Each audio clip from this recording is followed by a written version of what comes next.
Samedi 26 novembre avait lieu le Gros Bal des Fouilles, un moment de mobilisation organisé par le collectif La Voie est libre qui se bat contre la création de l'autoroute A69.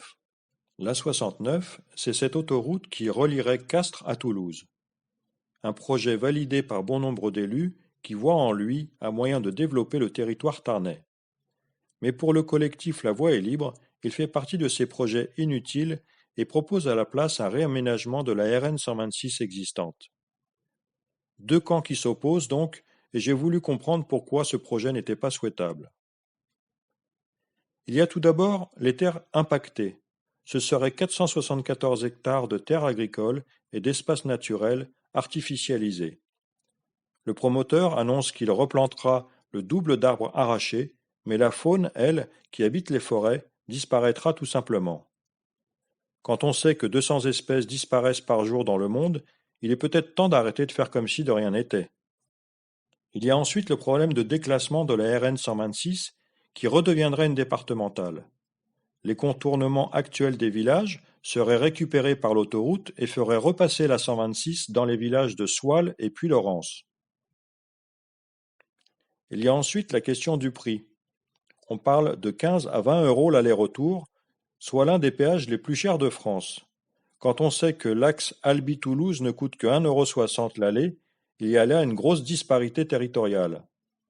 Un des problèmes soulevés par l'A69, c'est aussi un tronçon qui passerait en zone inondable, entre Gragnac et Vendines.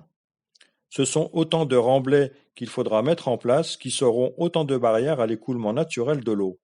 Enfin, le temps de trajet gagné ne serait que de 15 minutes par rapport au trajet actuel de la RN 126 et 9 minutes si on modifiait et réaménageait la nationale.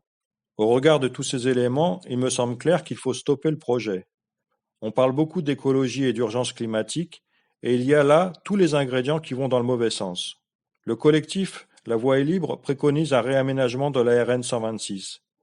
Moi, je me pose vraiment la question du développement automobile, encore et toujours. Pourquoi ne pas réinvestir dans le train, par exemple, pour qu'il redevienne un moyen efficace pour se déplacer à l'intérieur du département? L'un des arguments des élus est le développement. Mais avec cette autoroute, est-ce que l'on ne va pas créer encore de nouvelles cités dortoirs, avec des habitants qui iront travailler à Toulouse qui sera un peu plus rapidement accessible? Ne doit-on pas relocaliser l'emploi dans les campagnes, plutôt que de tout centraliser dans les grandes villes qui étouffent déjà sous le trafic quotidien? Pour finir, je voulais vous parler de l'enquête publique environnementale. Elle a débuté le 28 novembre et sera close le 11 janvier. C'est une occasion donnée aux citoyens pour s'exprimer. Alors si vous voulez y participer, toutes les infos sont sur le site de La Voie est libre, lvel.fr.